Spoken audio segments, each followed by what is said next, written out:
کرتے ہیں, محبت رسول کی خوب بات کرتے ہیں, لیکن آپ مجھے بتائیے نا, اللہ اکبر میرے بھائیوں, آپ مجھے بتاؤ, عشق مصطفیٰ کی بات تو کرتے ہیں, کیا ہمارے سینوں میں عشق بھی ہے, ہمارے سینوں میں محبت بھی ہے؟ اللہ اکبر. حضرت سلیمان علیہ السلام پر جو اللہ نے صحیفہ اتارا تھا, اس میں یہ بات لکھی ہوئی تھی. کیا لکھی ہوئی تھی؟ کہ جس کو ہم دیکھتے ہیں کہ اس کے دل میں ہماری محبت کی بجائے گناہ کی محبت ہوتی ہے اس کے دل میں, تو ہم اپنی محبت اس سے چھین لیتے ہیں. اللہ اکبر. یعنی جو گناہ سے پیار کرے اس کے دل میں اللہ رسول کی محبت کبھی جگہ کر ہی نہیں سکتی. اب آپ اپنے دلوں کو ٹٹولیے میرے بھائیوں, اپنے سینوں کو ٹٹولیے, کیا ہمارے سینے میں عشق مصطفیٰ ہے یا پھر گناہ کی محبت ہے؟ یاد رکھیے, اگر ہمارے سینے میں گناہ کی محبت نہ ہوتی تو ہم لوگ کیا چوری کرتے؟ ہم میں سے کوئی چوری کرتا؟ ہماری قوم کے اندر کوئی چور ہوتا؟ اگر ہمارے سینے میں گناہ کی محبت نہ ہوتی تو کیا ہماری قوم کے اندر کوئی زانی ہوتا, کوئی شرابی ہوتا, کوئی تاش کے پتے کھیلنے والا ہوتا, کوئی ماں کی نافرمانی کرنے والا ہوتا, کوئی ماں کے خلاف باتیں کرنے والا ہوتا, کوئی باپ کے خلاف باتیں کرنے والا ہوتا؟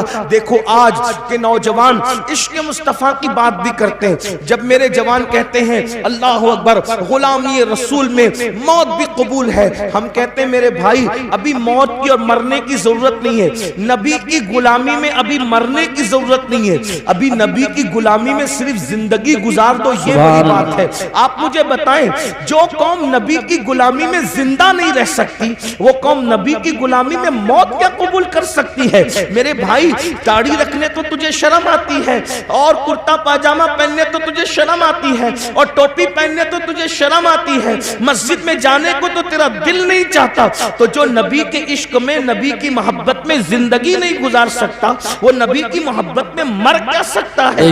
نعرے لگا کر کے خود پریشان نہ ہو, دوسروں کو پریشان نہ کرو. میرے عزیز زندگی گزار لو عشق رسول میں, یہی بہت بڑی بات ہے. اور جو عشق رسول میں جیے گا وہ کبھی کسی کی حق تلفی نہیں کرے گا.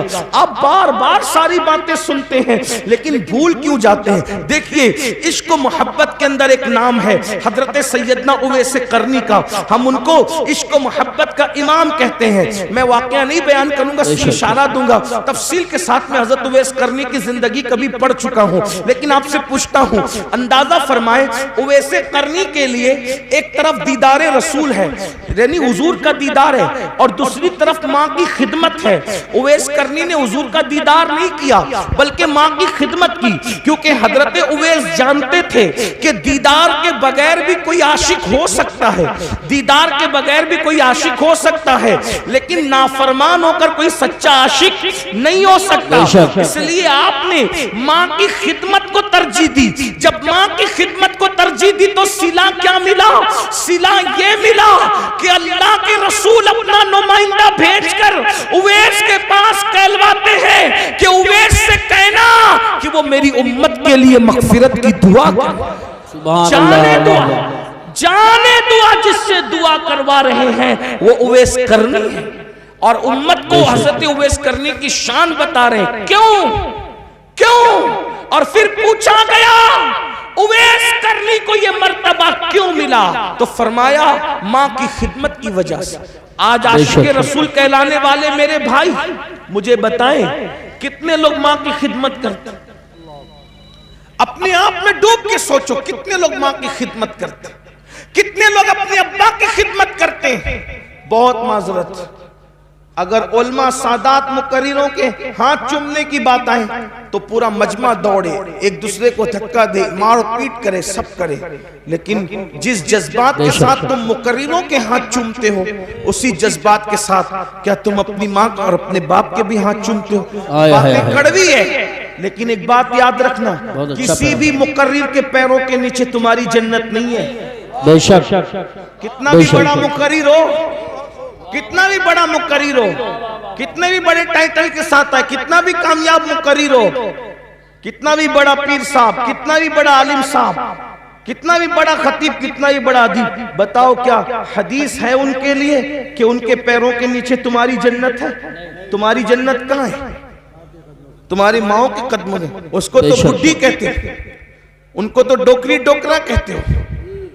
اگر وہ کوئی مشورہ دے دے تو چیخ چلا کے کہتے ہو چپ رہو، تمہیں کیا سمجھتا ہے؟ یہی ہے، یہاں آ کر ہاتھ باندھ کے کھڑے رہتے ہو اور اپنے ماں باپ کو آنکھیں دکھاتے ہو۔ یہی عشق رسول ہے ہمارے پاس، یہی محبت رسول ہے۔ بہت سارے ظالم تو ایسے ہیں کہ جن لوگوں نے اپنے ماں باپ کو چھوڑ کر کے سسرال بسا لیا ہے، ماں باپ کی خبر بھی نہیں ہے، ماں باپ بھیک مانگ رہے ہیں کہ کیا کر رہے ہیں، ماں باپ کو کھانا ہے کہ نہیں ہے کوئی فکر نہیں ہے، اور ہم عاشق رسول ہیں۔ اللہ کے بندو، یہ عشق مصطفیٰ نہیں۔ اویس قرنی نے بتایا ایک طرف دیدار رسول کتنی بڑی چیز ہے، کبھی سوچا ارے دیدار کرنے سے صحابی بنتا انسان، صحابی۔